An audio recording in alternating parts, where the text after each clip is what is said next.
Good evening, film aficionados, and welcome to Newcastle After Dark. We are your hosts, the management.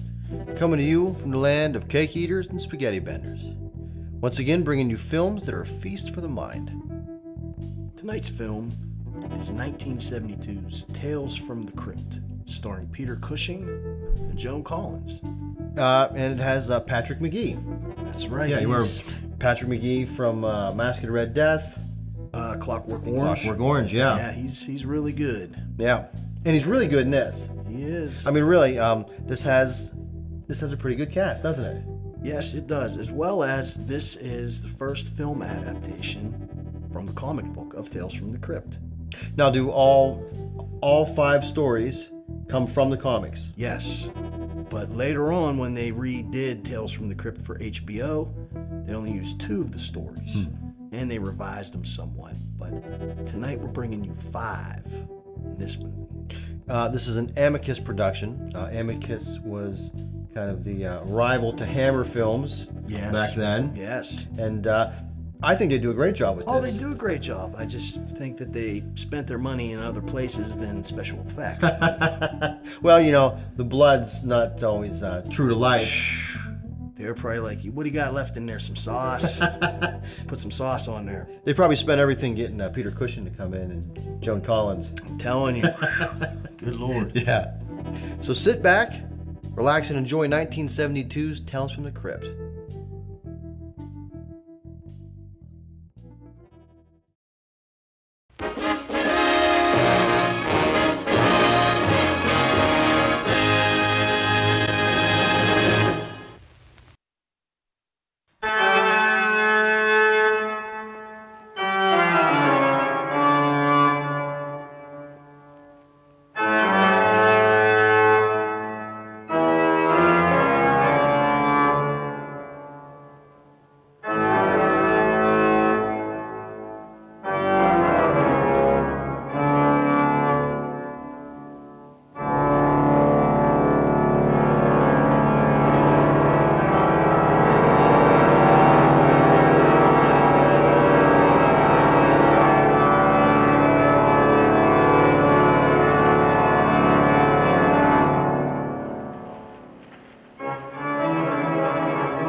close as you can, please.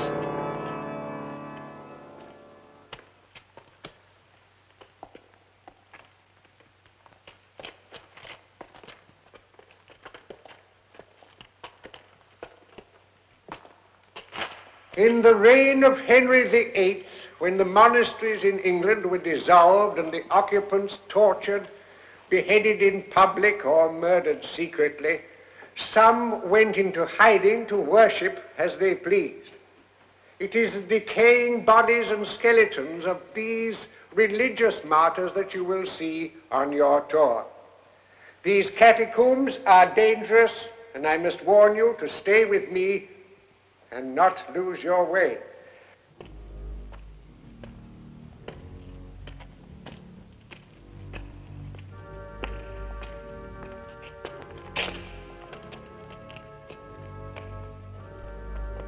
Please keep close together.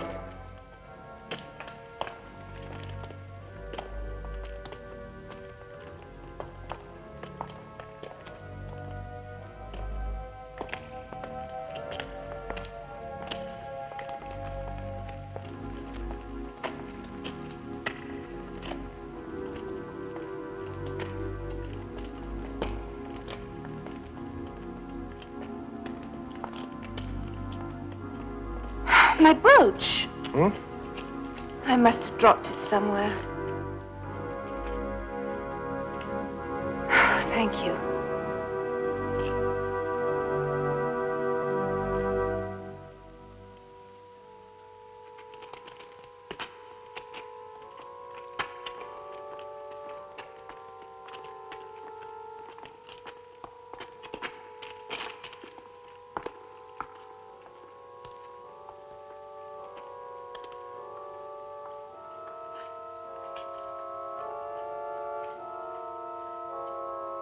Well, which way shall we go? Well, it's a toss-up. Let's try this way.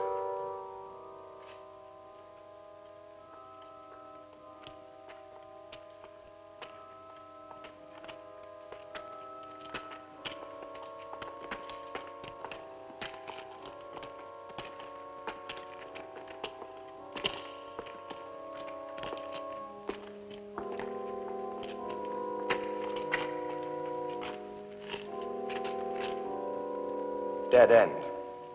Sorry, wrong guess.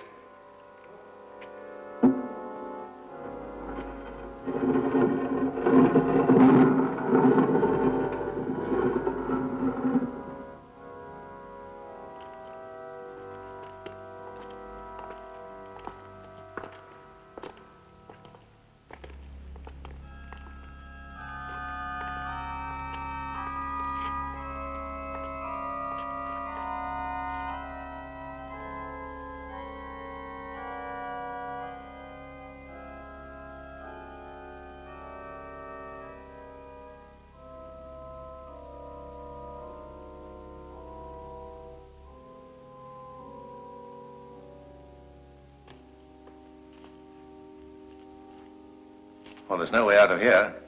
Let's go back. There's no way out there. Who are you? Where did you come from? All in good time. Look, how do we get out of here? All in good time. I'm in a hurry. It can wait. Well, I'm afraid it can't wait. I have an appointment. Sit. All of you. Please sit down. Sit down. I assure you I have a purpose. What purpose? Why did you come in here? I don't know. I was just driving by and something made me. And what are your plans when you leave here? Plans? Plans.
To Joanne, the best wife in the world.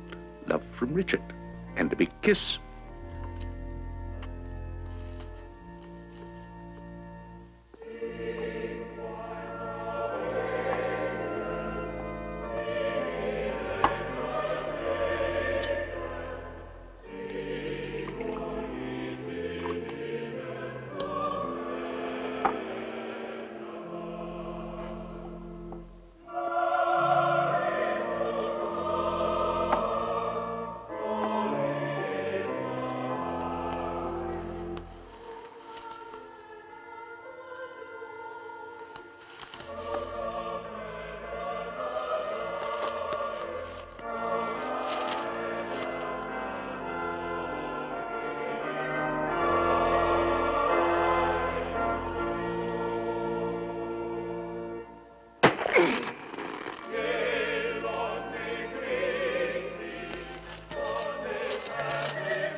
Merry Christmas.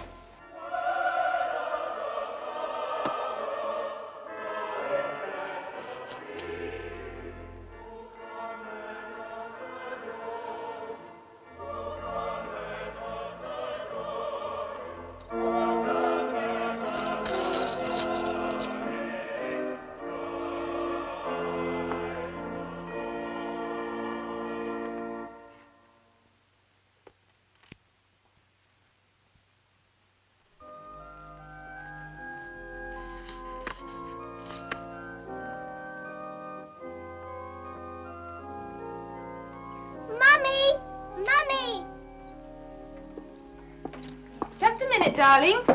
Mommy will be right up.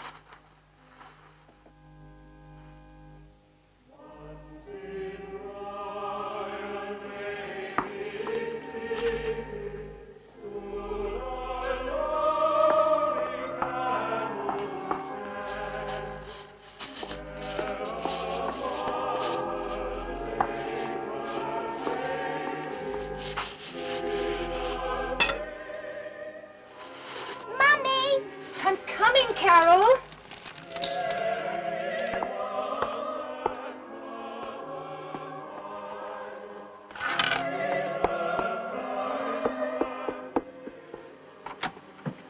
Carol, darling, what's the matter? Has Santa come yet? No, darling, not yet. You be a good girl and go to Can sleep. I see him when he comes? Well, we'll see. Now, you be a good girl and go to sleep, otherwise Santa won't come. What's this? Nothing. It's just a Christmas card from Daddy. All right? Good night. Good night, Mummy. Night, Daddy.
We interrupt this program for a special announcement. A man described as a homicidal maniac has escaped from the hospital for the criminally insane.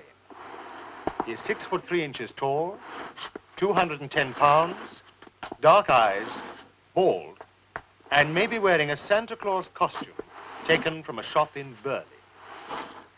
All residents of the county are warned to be on the lookout for this man and to phone the police if they see him. We now continue our program of carols for Christmas Eve.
Nonsense.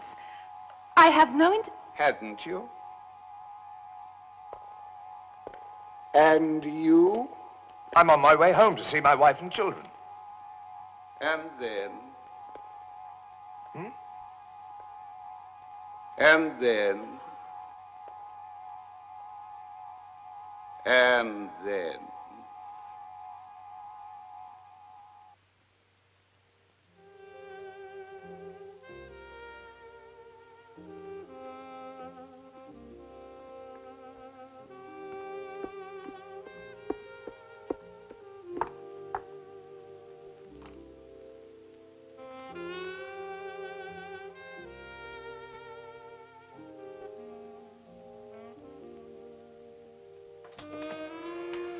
Well, I'm all set. Must you go tonight, Carl? Can't you leave it till the morning? No, I'm afraid I can't. My appointment's in the morning. I'll have to drive all night to make it. When will you be back? I don't know. We'll have to see how it works out. I'll phone you. Did you say goodnight to the kids? No, I was just going to.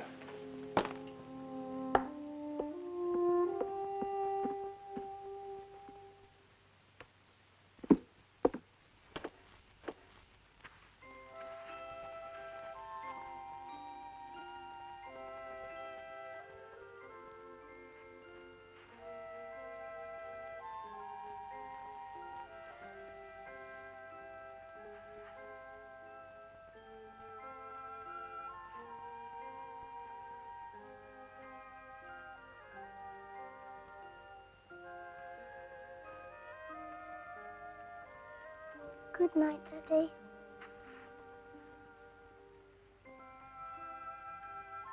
Goodbye, darling.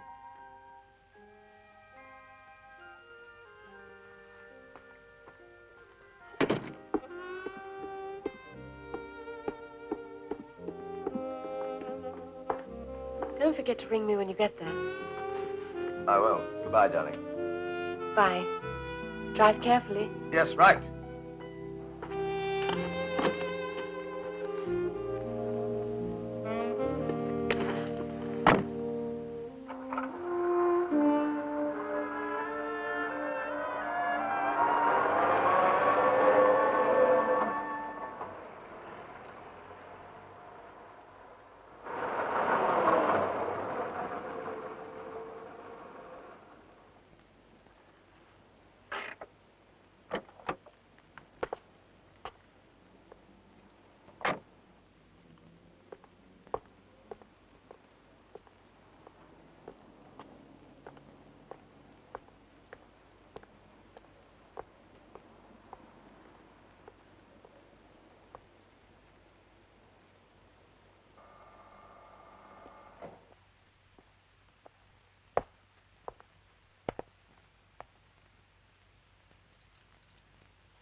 The removal men came this morning.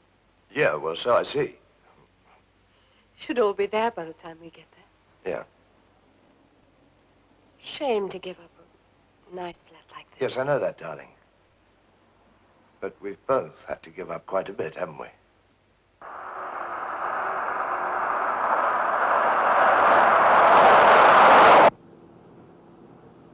I love you, Susan. You know that, don't you?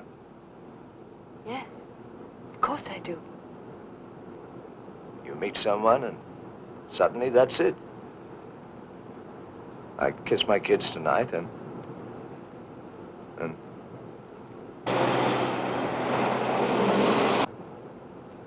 Oh, for hell's sake. I mean, it will be worth it, won't it, for both of us? Of course it will. You are tired. Let me drive. Yeah, okay.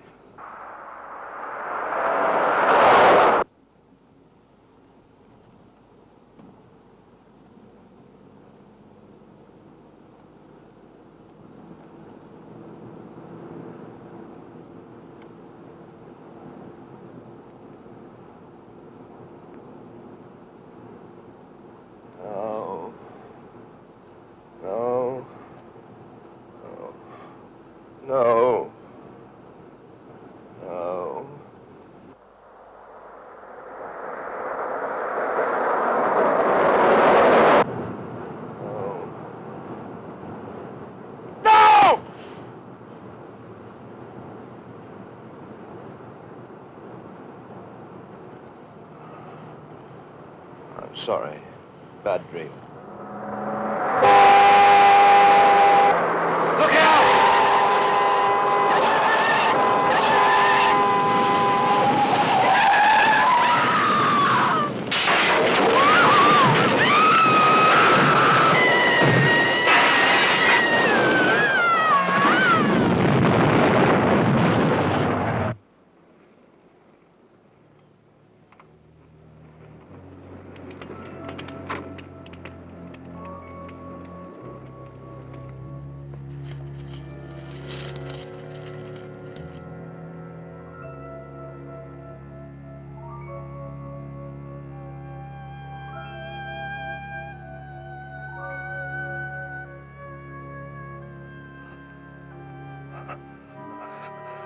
Susan.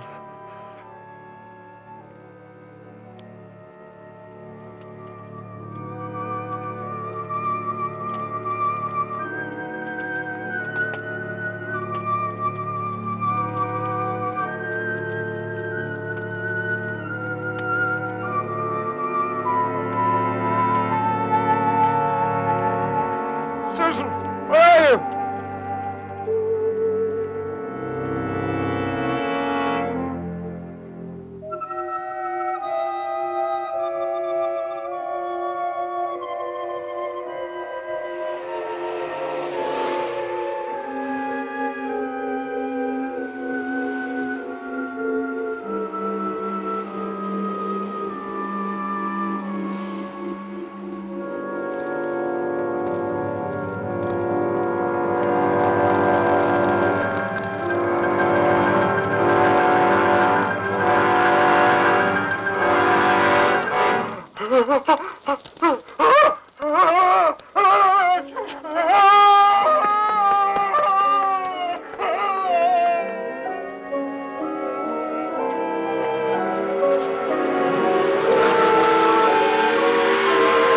Crazy fool!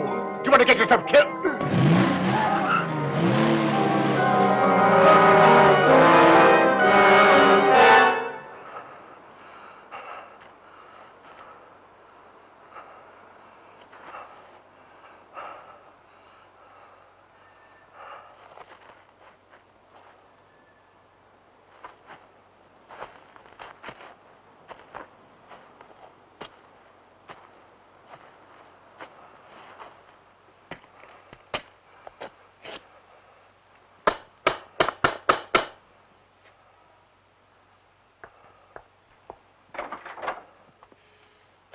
Darling.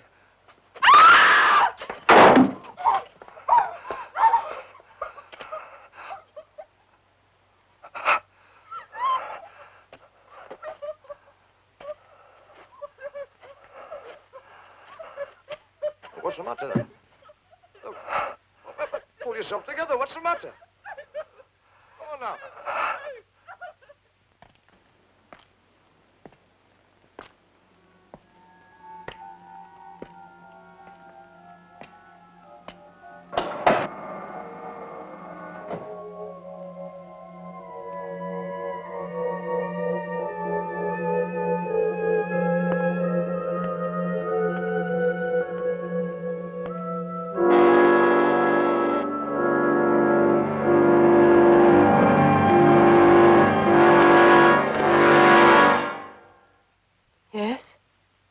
Susan.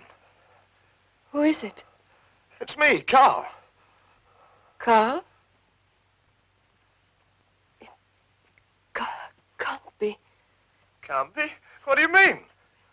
Carl was... Where have you been?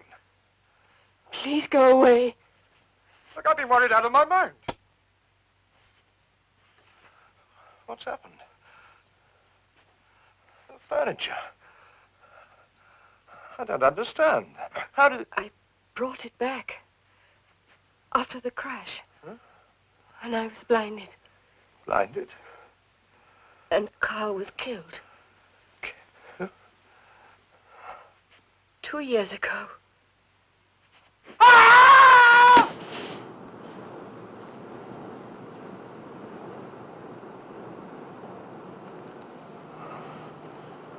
I'm sorry. Bad dream.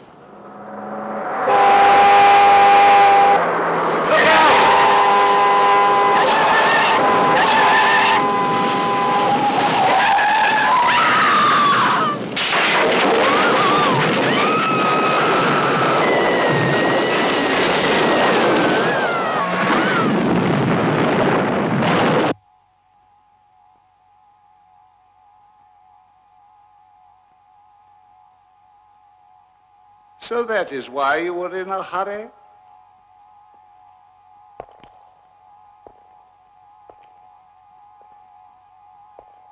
To leave your wife and children? What do you mean? How do you... Who are you? I assure you I have a purpose. Welcome back. Well, here we had our first two stories. First one being in All Through the House, which was later remade on HBO's Tales from the Crypt. But this one has Joan Collins. It does have Joan Collins in it. In her prime. Yeah. She looked pretty good back then. She did. She did 50 years ago. Yeah. Right? You know, a couple points, you know, that kind of grabbed my attention was how white everything was in the house. Yes. You know, especially that fireplace. Good Lord. Right? I mean, looking, nothing was ever burned. A log was ever burned in there. Nope. She's probably swabbing that out. That's probably why she killed him. She probably had some sort of OCD. That would have done it to me. You know? I mean, you know, it would have. Because, you know, she kills him, busts that little fez off his head, and throws him in the basement. Escaped maniac is at her window. Right. And you know, she can't call the police because that will expose her crime. Right. But as luck would have it, her daughter lets him in. Lets him in. Yeah. Because it's Santa Claus. It is Santa Claus. And you know, it's always scary, you know, to think if you walk by an open window. Yes. Something like that. That someone could be, you know, peering in at you. Yeah, I think about it. I don't like that. No. Put some curtains on there. I don't like it either. But you know, we get to our second story, a reflection of death. And here we have a older man, you know, dipping out on his family, go be with his fine young piece. Yep. And you know, he goes over to her apartment, her flat that he's paying for. Yep. And they're gonna elope. Is that what you call it when you run away with your girlfriend? I guess so. Yeah. And, you know, they're driving down the road and he's letting her drive. And, you know, she looked pretty good. She does. Yeah, you know, she does. What does she see in an old codger like that? Well, you know, she's in it for the Tubmans. She's stacking them Tubmans, I'm telling you. Yeah. Yeah. And my man is sleeping. He has a bad dream. And he grabs the wheel. Right. Down the hill they go. That's it. Yeah. So when he gains consciousness, he climbs out of the car and climbs up the hill, and everybody is startled by him. Yeah. So where does he go? Well, he heads back to his wife's house. Right. And there's a different name on the door. And some big fat slob sitting on his couch. Yeah. Yeah, she's shacked up with somebody new. Yep. So he rolls on to his girlfriend's house. And well, apparently she's been blinded from the accident. Yes. You know, and sees his reflection and realizes he's dead. He's dead. Yeah. Yeah, he wasn't just startled by the horrible hairdo that he has. No. It was a little more than that, wasn't it? I would say. Yeah. I mean, I would have been startled by that fancy cane she had for being blind, because, man, that thing was expensive. Oh, I know. It was all ornate. I'm telling you, encrusted in jewels. It was nice. It was nice. And, you know, neither one of these are, you know, extremely gory but good stories. Good stories. Good stories. Macabre. You know, they both have, you know, some kind of marital discourse. Yes. To both of them, don't they? Yes. And the first story was, as a comic, was originally from what year? I think 1954. Wow. Yeah. Yeah. So think about that. I mean, that was kind of taboo. Yeah. I mean, that's interesting. You didn't have a whole lot of twisted tales of Christmas. No, not at all. No. So let's get back to Tales from the Crypt.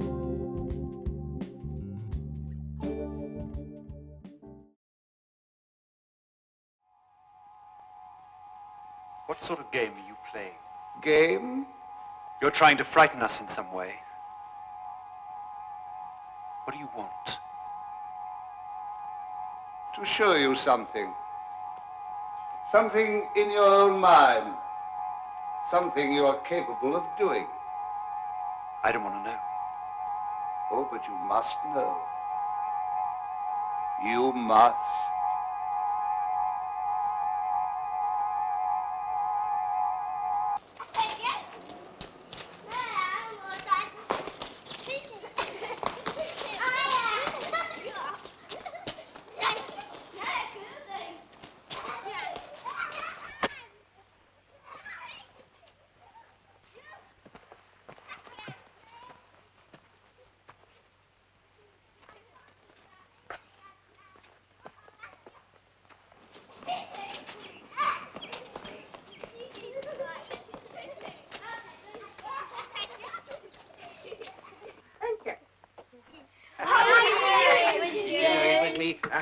Theodore Punch, though. He's very nice, isn't he? I know some of you have to get home rather soon, so there's your little present, my dear. Yeah. Thank you, Mr. Grymsdyke. That's all right. Now, shall I tell you something? My wife's name is Helen. Mary Helen Grymsdyke. I always call her Helen. It's a nice name, isn't it? Bye-bye, then. Come on, Mark. Come on, Julie. Come sit here. Bye-bye, Mark. Bye-bye, Julie.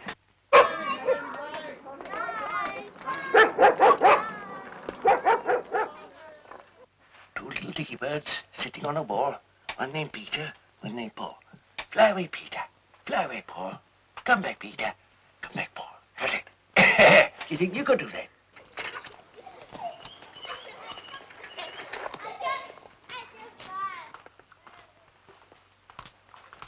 What are you looking at? Grymsdyke, of course. His usual shell out to the kids. He does it every year on his birthday. I don't know how you stand it. Stand what? Living across the road from that man. He's a rubbish collector, a dustman, places an eyesore. The toys he gives those kids, he finds in the rubbish heap and repairs. Why doesn't he sell out? I've made him offers. He's sentimental about that old dump. Says he and his wife lived there for their whole married life, and now he wants to die there. Just as she did. Well, it ruins the neighborhood and depreciates the value of our property. The inside must be like a pigsty. He owns the place free and clear. Nothing we can do about it. Bye-bye. See you tomorrow. Shut the gate. Bye-bye.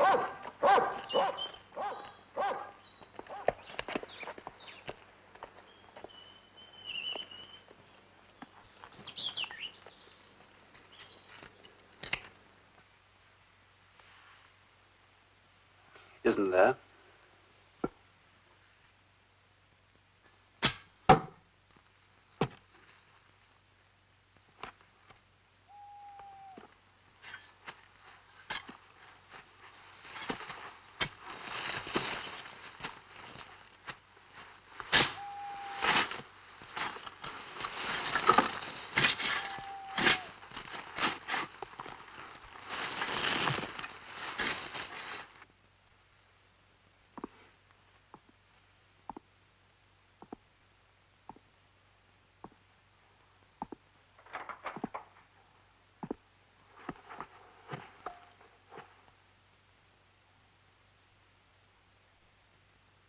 What on earth have you been doing?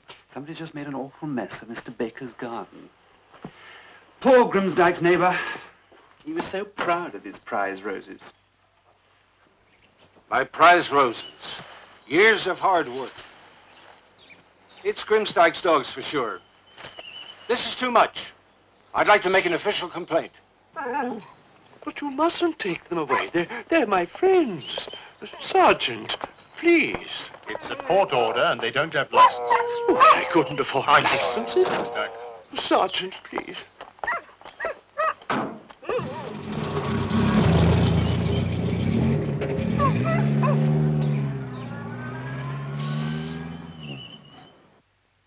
Darling?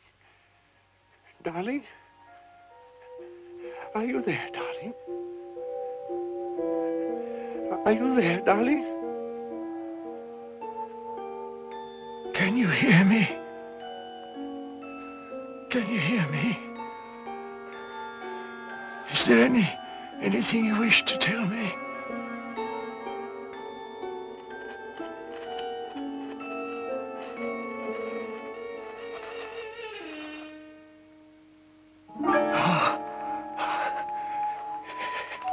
Give me the message.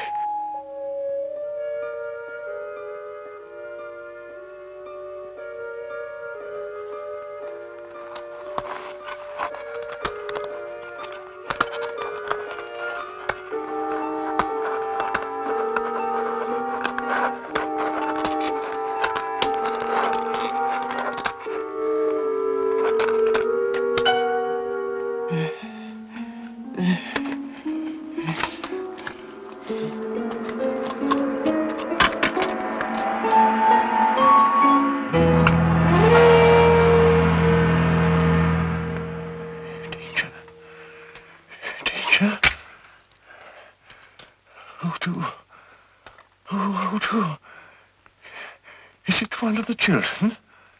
Who to? Well, just think it over, Councillor Ramsey. Grymsdyke's due to retire in 2 years. He's done his job well. There's no reason why the town council should... Too old. Did you think a younger man? He'd lose his retirement pay. And save the town some money.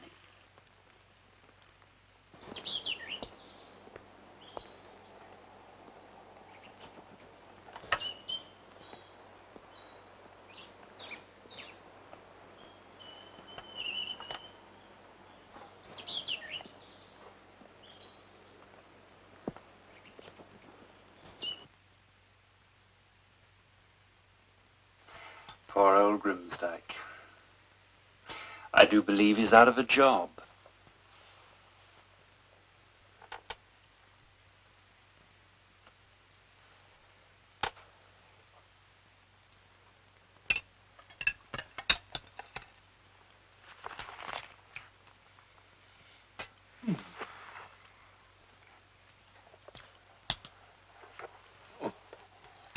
Flowers a little wilted, aren't they, my dear?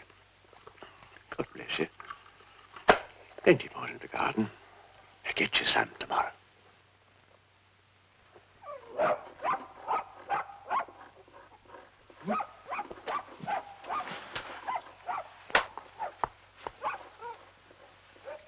Oh!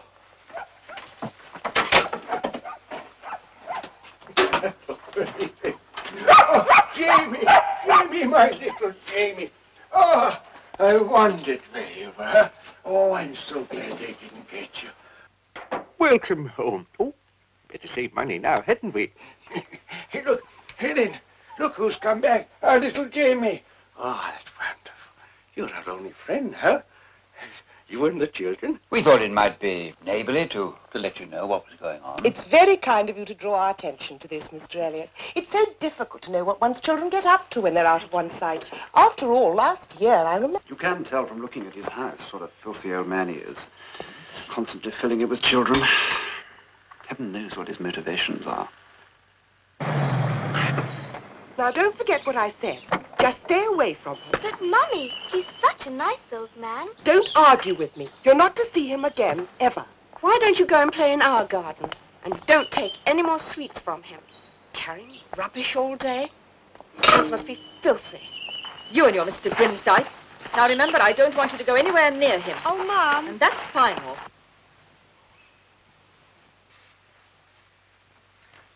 I don't understand it. Everyone was so kind. Now there's no work, no children, no one to make toys for. Oh, never mind. We've always got each other, haven't we, my dear? That's all that matters. Just one more turn of the screw.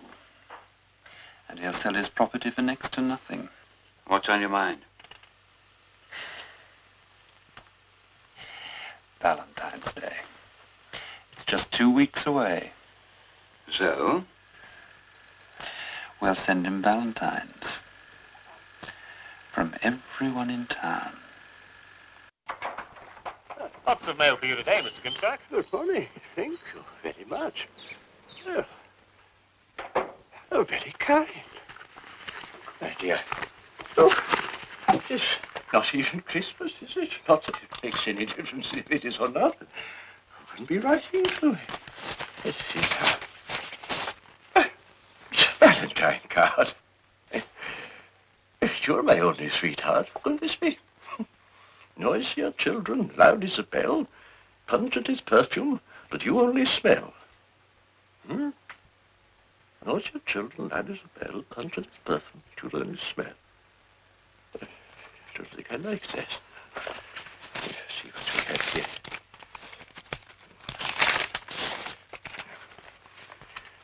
A tree is beautiful if its owner prunes it, but our town isn't, because your presence ruined it. Oh.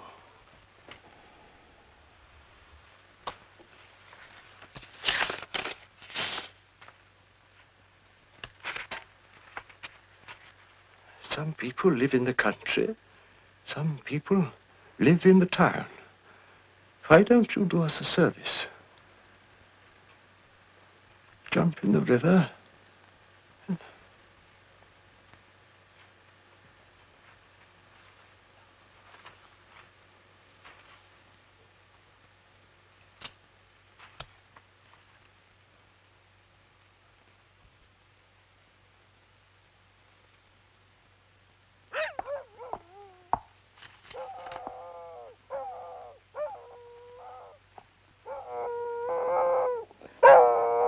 What's Grymsdyke been doing to that mongrel? He hasn't stopped whining for a week. You know, come to think of it, I haven't seen Grymsdyke for days. Not since Valentine's Day.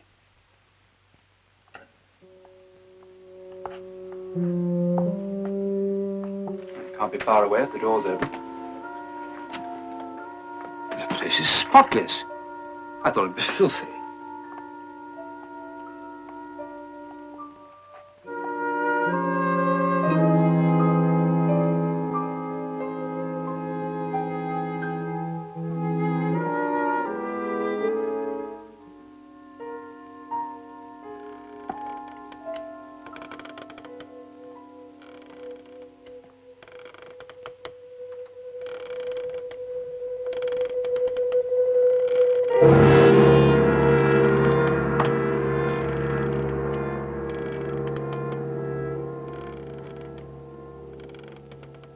But the merciful goodness of the Lord endureth for ever and ever upon them that fear him, and his righteousness upon his children's children. Forasmuch as it hath pleased Almighty God of his great mercy to take unto himself the soul of our dear brother, Arthur Edward Grymsdyke, here departed. We therefore commit his body to the ground, earth to earth, ashes to ashes, dust to dust, in sure and certain hope of the resurrection to eternal life through our Lord Jesus Christ, who shall change our It was vile kind of body you to pay for the burial. into his glory, It was the least I could do. according to the almighty He word was a whereby neighbor. he is able to subdue all things to himself.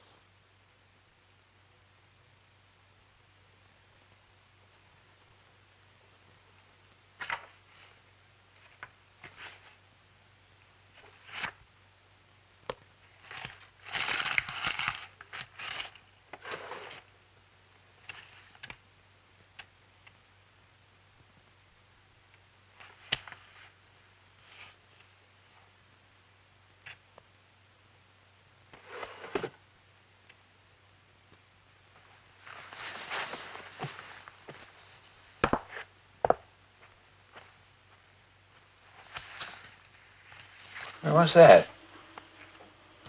Valentine's cards. The ones left over from last year. When? She must be a year ago. Today. St. Valentine's Day. February the 14th. A year ago exactly.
Yeah, well, I'm going to bed.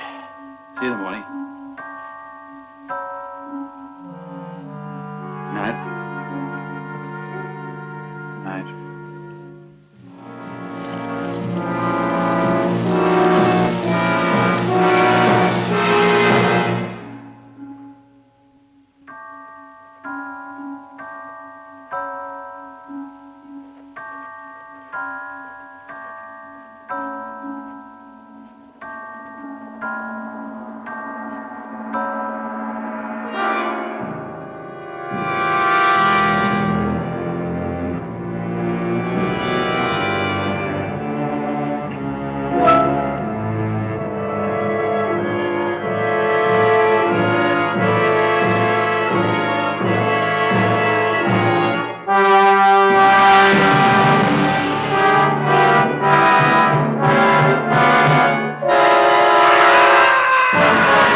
You were mean and cruel right from the start.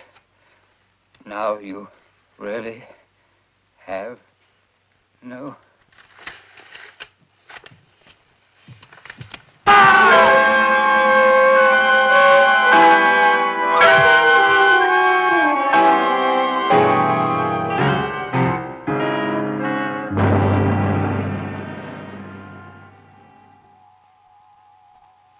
It's true.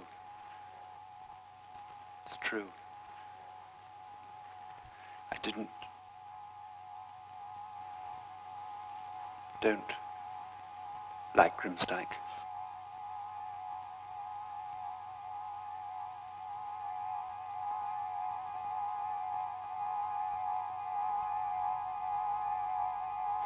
What am I doing here? You'll see.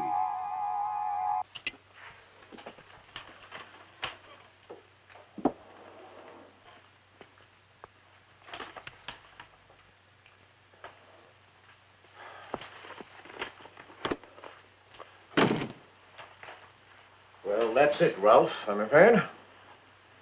It's all gone. Everything. More than everything. You have debts. I did warn you, didn't I, not to use money that had been entrusted to you. The risks were far too great. Risks? The gains could have been enormous. What do I do now? Well, you have two choices. First, bankruptcy. And according to you, that would be dishonorable, wouldn't it? Now, come on, let's face it. You've done dishonorable things in your life before, in your business life. Hard, ruthless, and perhaps even cruel. Yes, to build up the Jason empire, sometimes I had to be. No one has to be. I did. Oh, it's easy to talk, but I had to fight my way up the hard way. If people got hurt, they got hurt. But I always paid my debts. No, I'm not going into bankruptcy. Well, if you intend to try and pay off your debts, you'll have to start selling things. Things of value. Properties, your paintings, everything. My house. All the beautiful things I've acquired during the years. It's the only way. I won't do it. I'm afraid you'll have to. So there's nothing else for it. We have to sell them. Oh, I know it's a blow. Our whole life's in them. Everything we've collected all over the world. I remember that one. We got it in that strange shop in Hong Kong when you were selling guns too. Do you remember what the little man in the shop said to us when he sold it to us? Yes. Use it wisely. I wonder what he meant by that. Ralph, have you ever seen this writing that's inscribed on the bottom of this statuette? Writing? Yes, here at the base. 3 wishes I give, and no more, to each owner of me, so keep score. Each wish will come true, so take care what you do. I can't read the rest, but the last word is deplore. What does it all mean? Use it wisely.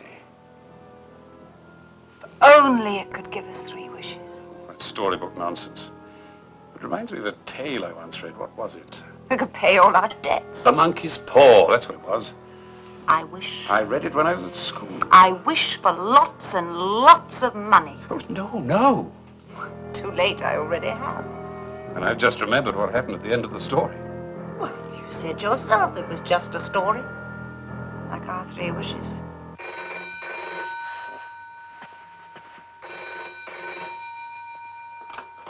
Hello? Oh, hello, Charles. I'd like you to come down to my office. What, right now? Yes, straight away. What's it all about? It's very important. It's about money. I'd like you to come straight away.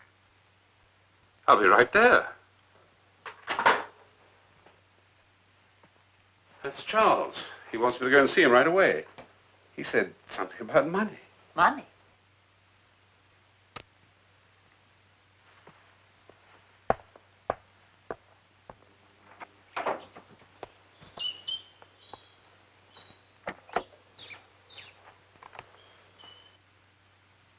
Maybe our wish will come true after all.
Yes, speaking. I'm sorry to tell you, sir, but your client, Ralph Jason, has been killed in a car crash.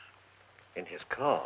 Yes, on a road about 10 miles from his home. Well, have you told Enid, Mrs. Jason, yet? No, not yet.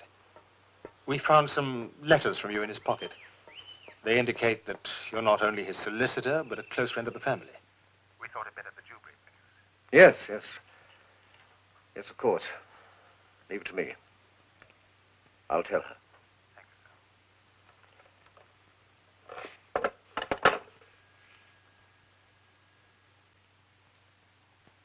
Ralph? Dead?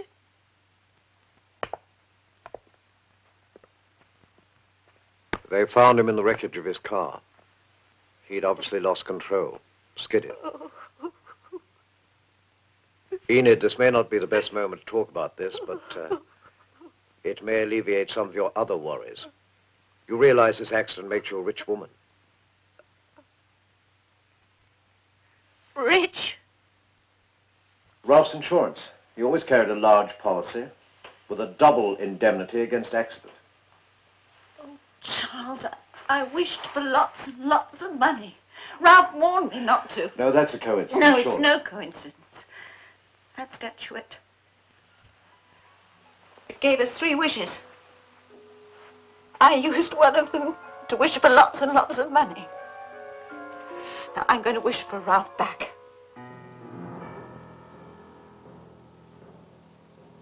Charles, do you know the story of the monkey's paw? That's the story of the old couple who are given a monkey's paw, which entitles them to 3 wishes. They wish for money, and they get the money because their son is killed in a machine in his factory, crushed in it. You mustn't wish Ralph back. Why not? Well, in the story, this mother wishes her son back, and he does come back, but in the condition in which he died, mutilated, mangled, torn. I must be careful not to make the same mistake. I shall wish that Ralph were back as he was before the accident. I wish Ralph were back exactly as he was immediately before the accident.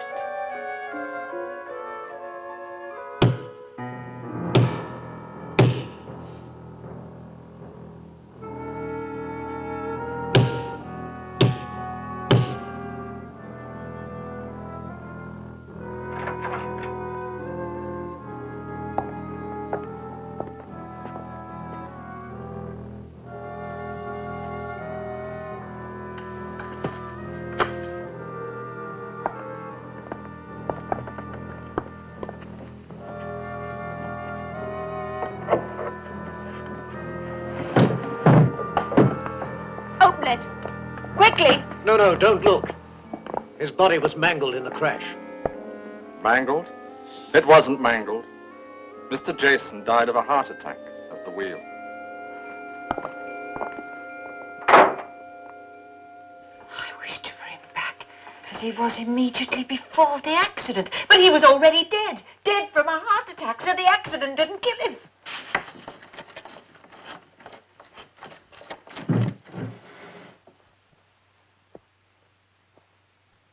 Only one more wish. Enid. Please go away. Leave me alone. I want to be alone with him, please.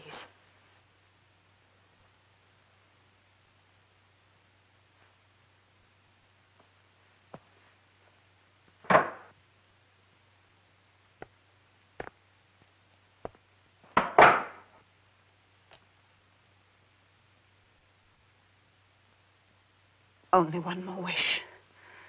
Only one. I mustn't waste it. I must be careful.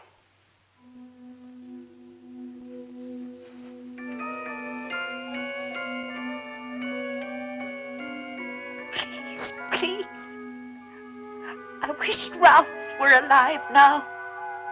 I don't want him to die ever. I want him moving, breathing, talking, alive. Now, forever.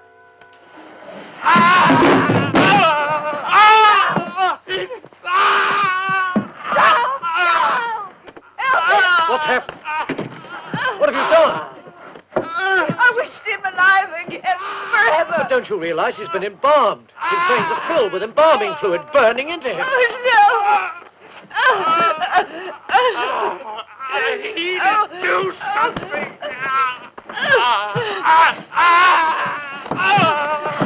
For God's sake, Edith, help me. No, Enid, don't.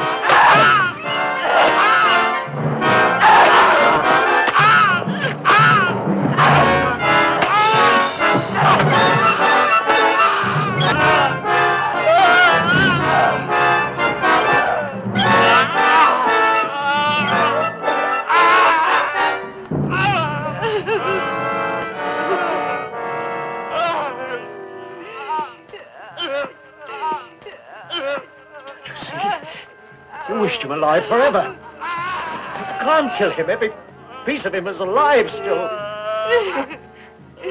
Alive and suffering.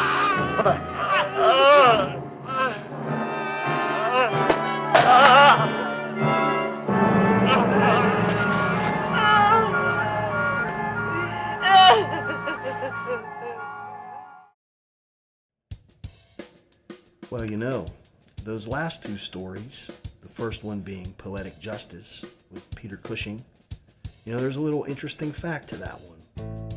You know, Peter Cushing had signed on to do this film, and his wife unexpectedly passed away.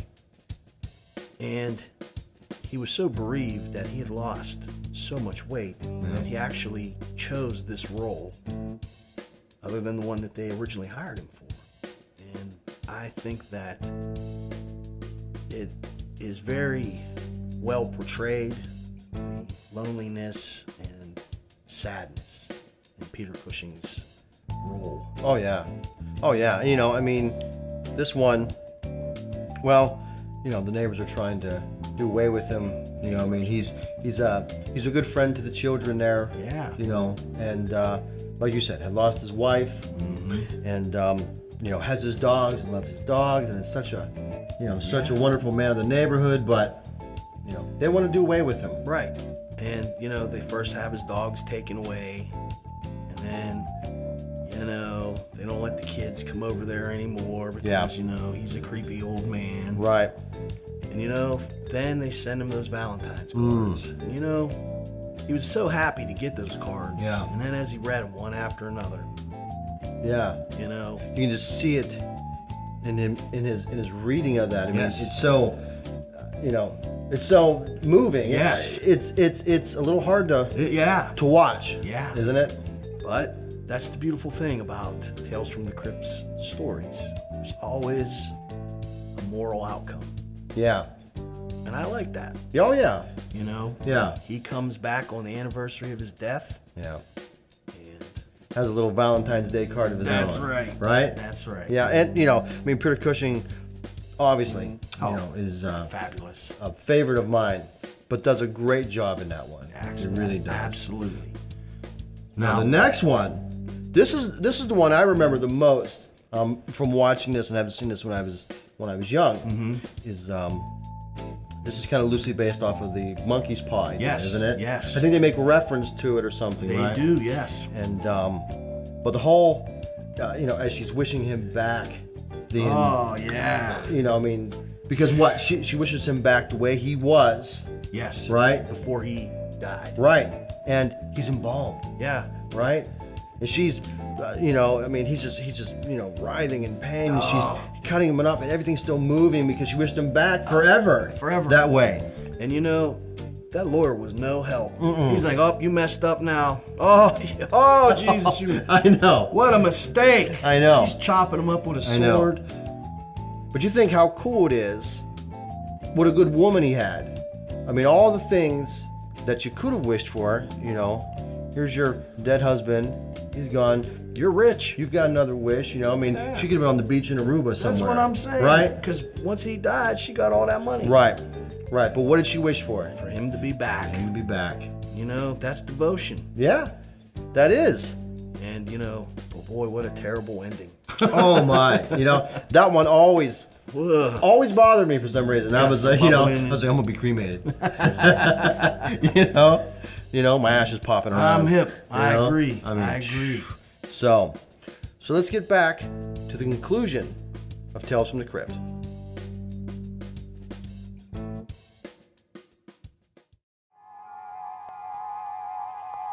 Well, what did you see?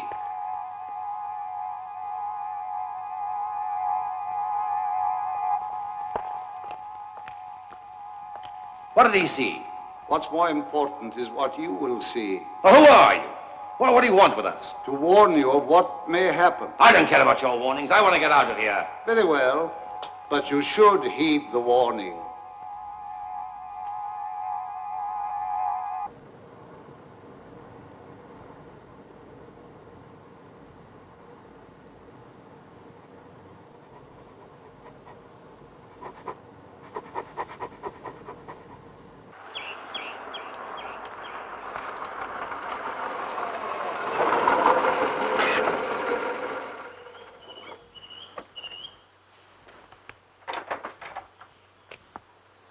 Mr. Rogers? Major Rogers. You might show me to my quarters and have something get my kit in, will you? Shane, here. Good boy.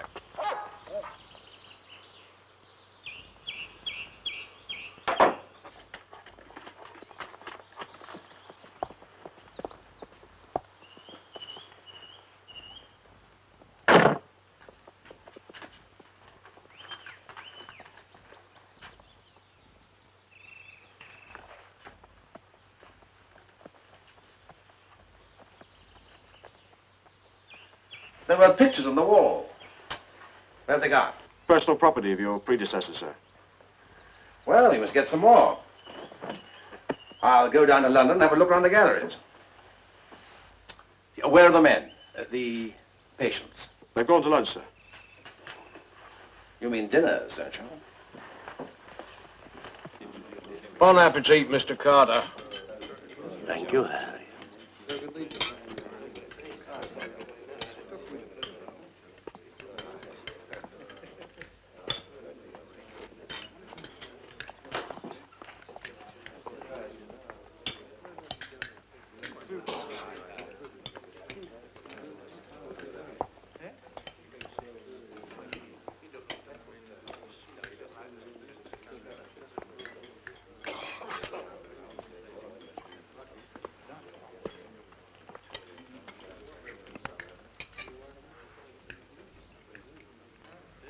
Good morning. My name is Rogers, Major William Rogers. I've been appointed your new superintendent here and take up my duties today. I've had considerable experience in dealing with men as an officer in the Army. I promise you I will do this job to the best of my ability. I hope we'll all get along well. If there are any complaints, I shall be pleased to deal with them in my office at any time. Good morning. Good morning. Good morning.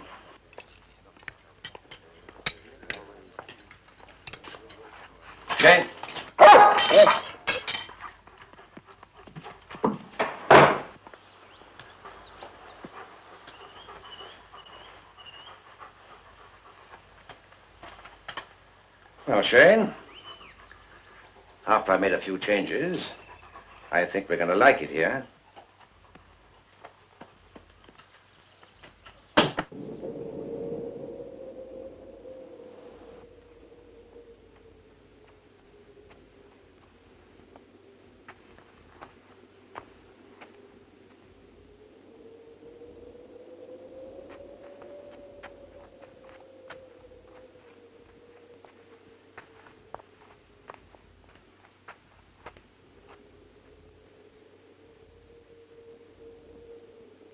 Stone cold. It's always like that now. All right, old boy. All right. I'll get you an extra blanket.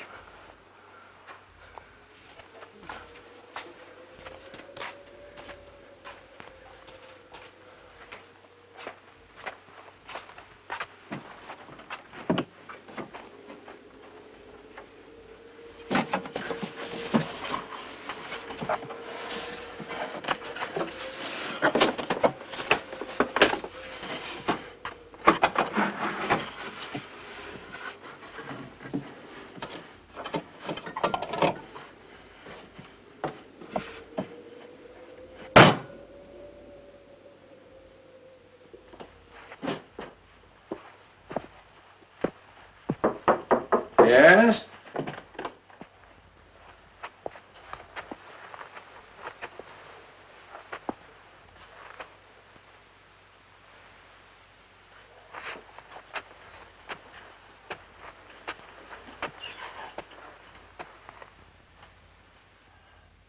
The men have asked me to come and talk to you. Yes? It's about the heating. It's been very cold this past few nights. We wondered if you... For reasons of economy, the heating is now turned off each evening at 2000 hours. You'll all be in bed by then. After all, there's no point in staying up. You can't see anything. The beds are cold. There aren't enough blankets. I'm trying to run this place as efficiently and as economically as I can. I'm afraid the current budget does not include the cost of new blankets. Do you know anything about blind people? No, I can't say I do until I took over this job. But I was in the army for over 20 years, and I learned to handle all kinds of men there. With all due respect, sir, we are not soldiers. And blind people are not like people with sight. We have lost one sense, but the loss of that one sense only tends to sharpen the other. Do you know what that means? We feel things more acutely. If food is bad, it tastes worse to us. If a room is dirty, we feel every speck.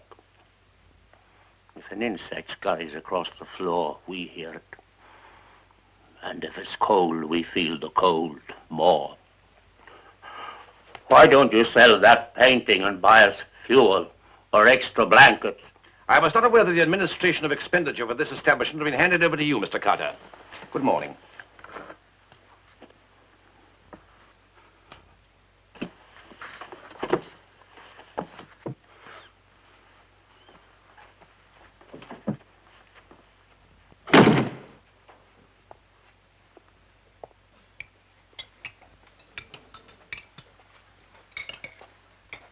Dishwater. Filthy muck.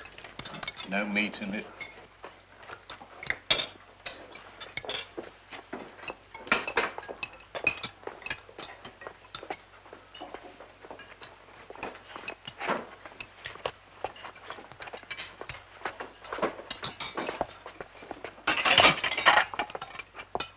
Sorry, Dad, there ain't no more. No second helping? Well, rations were cut, you see. Superintendent says he's doing the best he can with prices so high.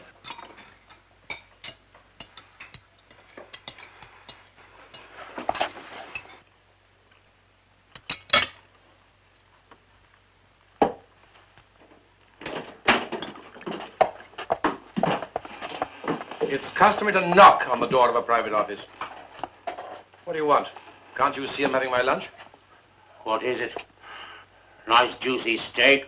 Well, we get nothing but slop. Well, I do the best I can for you within the limits of the budget provided for me. But you eat meat and drink wine? I am the officer in charge. This isn't the bloody army. Mr. Carter, in the kingdom of the blind, even the one-eyed man is king. Shane!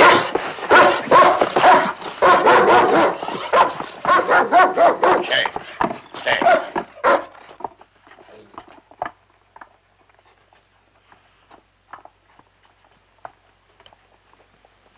Here.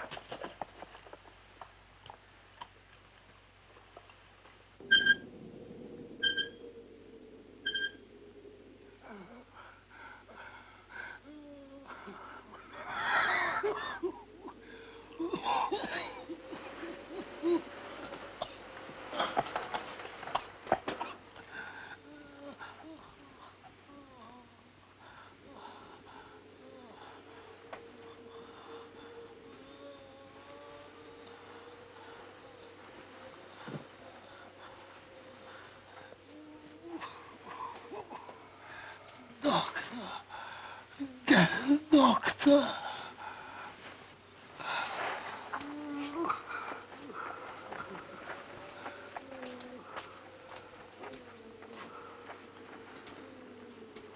Do you realize it's gone midnight? Doctor. Who wants a doctor? It's Greenwood, sir. Well, can't it wait till the morning? He's ill, sir. Very ill. Well, I suppose I better take a look.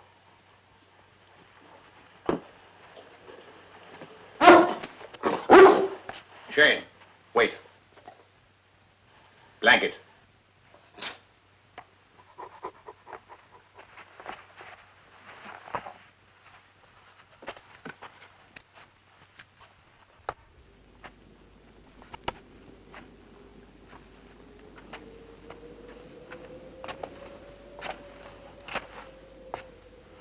Which one is Greenwood?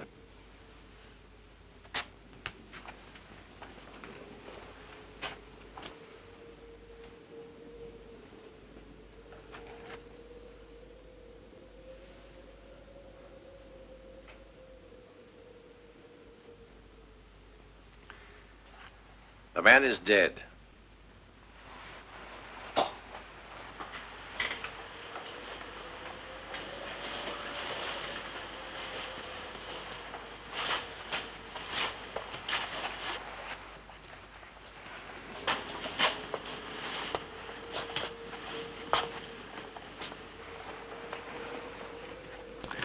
Very well.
Shane? Shane? Shane? What the hell do you think you're doing? Go back to your rooms, all of you. It's our turn to give the orders now. Major Rogers, sir. Well, what is it? What do you want?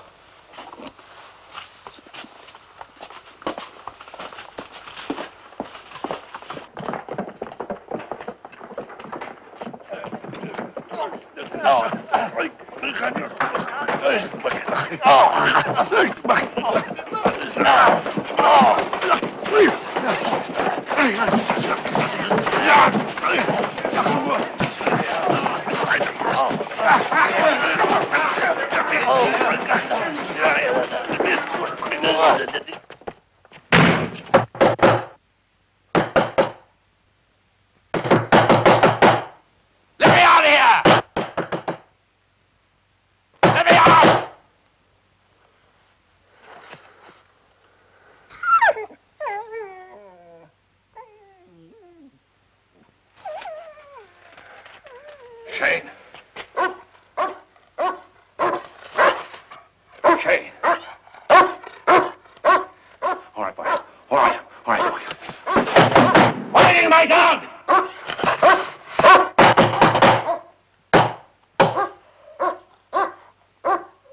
What are you doing with my dog?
Your dog seems to be getting hungry, Major Rogers. Feed him, please. Please feed him. All in good time. But you must feed him. He'll be dangerous. He'll go wild, berserk. I know, Major Rogers, sir.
What are you doing out there?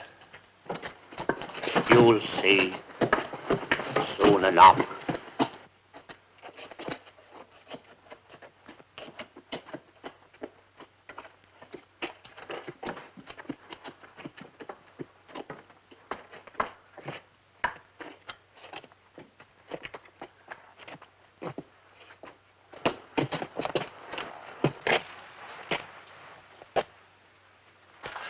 Look, give me something to eat, please, please. I haven't had anything to eat or drink for over 2 days. Please, please.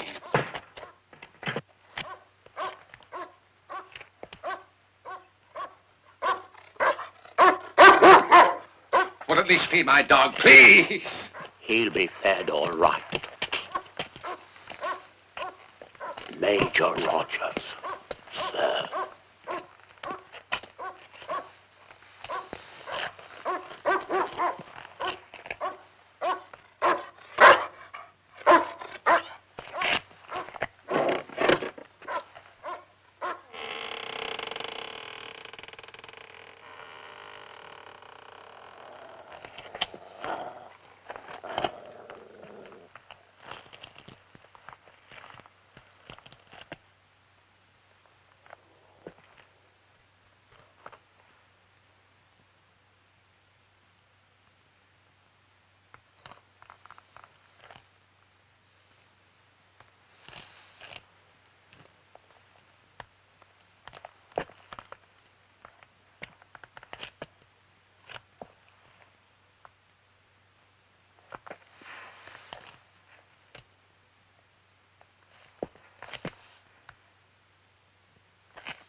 What is all this?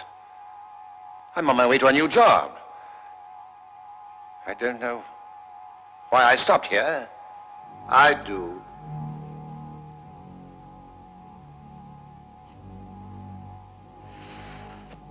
Now you may go.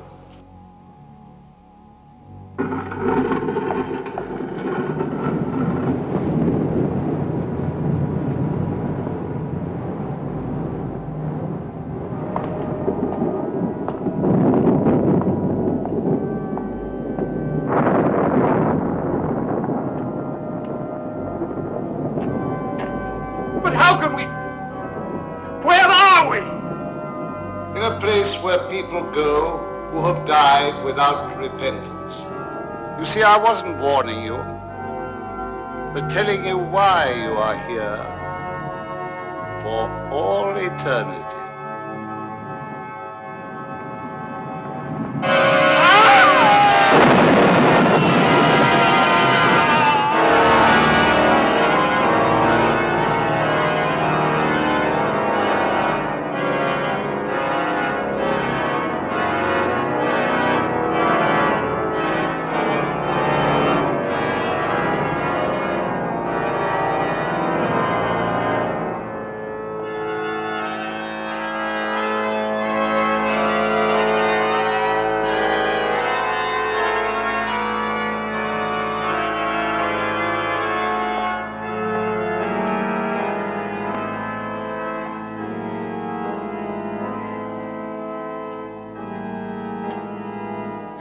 And now,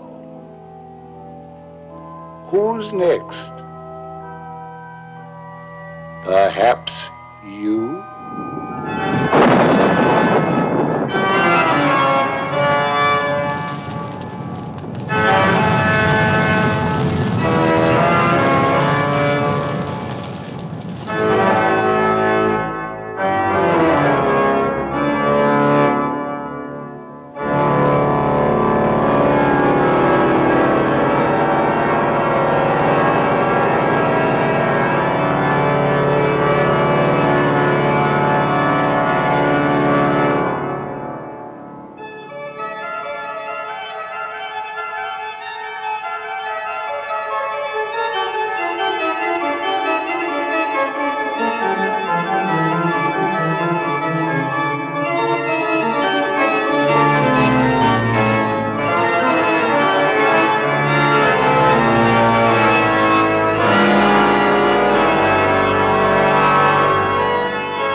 Well, we have reached the conclusion of Tales from the Crypt.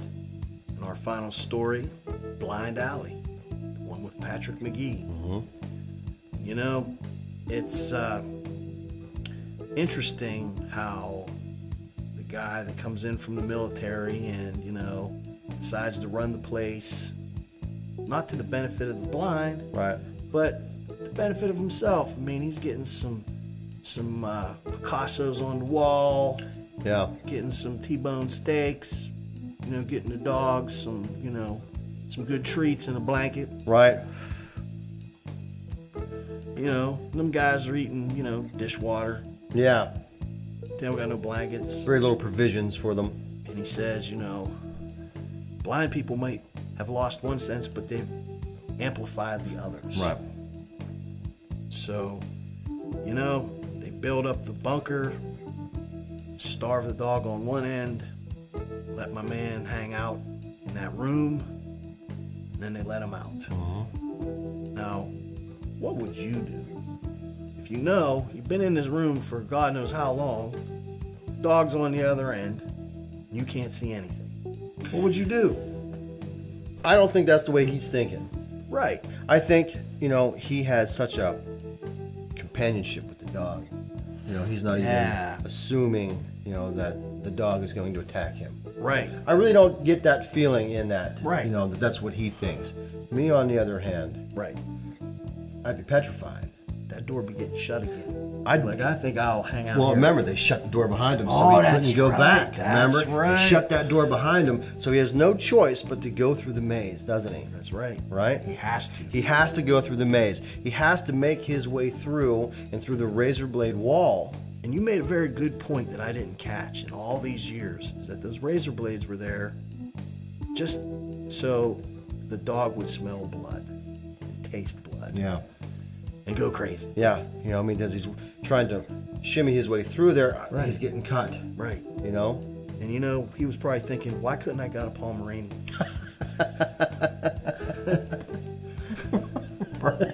You know, right? You know, right. What's that going to do? Right, a little Chihuahua. Yeah, what's it going to do? You know, well, Chihuahuas are mean. Well, they are mean, but you might be able to make it back through that. You might. Your ankles tore up.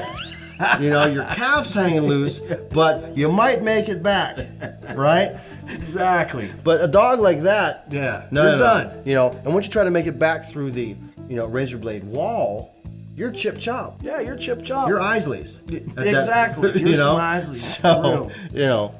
But you know, that's you know what I was thinking, and then you know you get back to the you know, the crypt, and the Crypt Keeper tells them, you know, I didn't bring you here to warn you of your fate so you could change your ways. I brought you here because you have no remorse, and they discover that they're in hell. Right. So, first of all, to go back to the beginning, are you going on a tour of a crypt, a vault? I wouldn't be down Are there. you going to the catacombs in France? No, I'm not. If you're in France and somebody says, man, here's some free tickets. Right. Tour these catacombs. There's a tour guide. You going down? Hell no. I'm not. I'll have some pictures outside. You know, there'll be some pictures of me standing outside. You know, but I'm not going to be down. No, I think they wrote a book on it, got enough pictures that I'll be satisfied. You've probably seen everything that you're going to see, even if you went down there. I'm not going. Yeah, what are you going to write your name on the wall? The management was here. Yeah, the management was here. You know, no, because you know what? Crypt Keeper's after me. That's right. You know? My luck, even if it wasn't that way, I get lost. Mm-hmm. Like I turn left at them skeletons, and now I'm lost forever. You start making your own tour, right? Well, I'm going to go down this way. I'm going to check this out. I'm not doing that. No. No. I'm not that adventurous. No, you know what? Me neither. Me neither. Now, what if Joan Collins was like, come on down, I'll hold your hand. It'd take the whole Dynasty cast. And even then, I don't think I'm going. The Dynasty cast from back in the Right, day, from not back now. no, from back in the day. And I still don't think I'm going. Heck no. No. Heck no. Nope. Especially if Joan Collins was there, I was like, I know what happened to you the first time. That's right. I remember this. Right? That's right. Yeah, for sure. But we hope you enjoyed 1972's Tales from the Crypt. It's a great movie. It is a great movie. It really movie. is. And it's the first, like we said, it's the first to come from that. And, you know, I mean, you know, how many others would come from this? Many. Yeah. Many. Yeah. And, you know, some, I mean, like Creep Show. Creep Show's exceptional. I like Creep Show. It's a great movie. Yeah. But, once again, you know, they have to begin somewhere. That's right. And this was it. This was it. This was it. Well, we thank you for being here with us at Newcastle After Dark. We hope you join us again for the Lost Treasure in Cinema. And until next time, good night.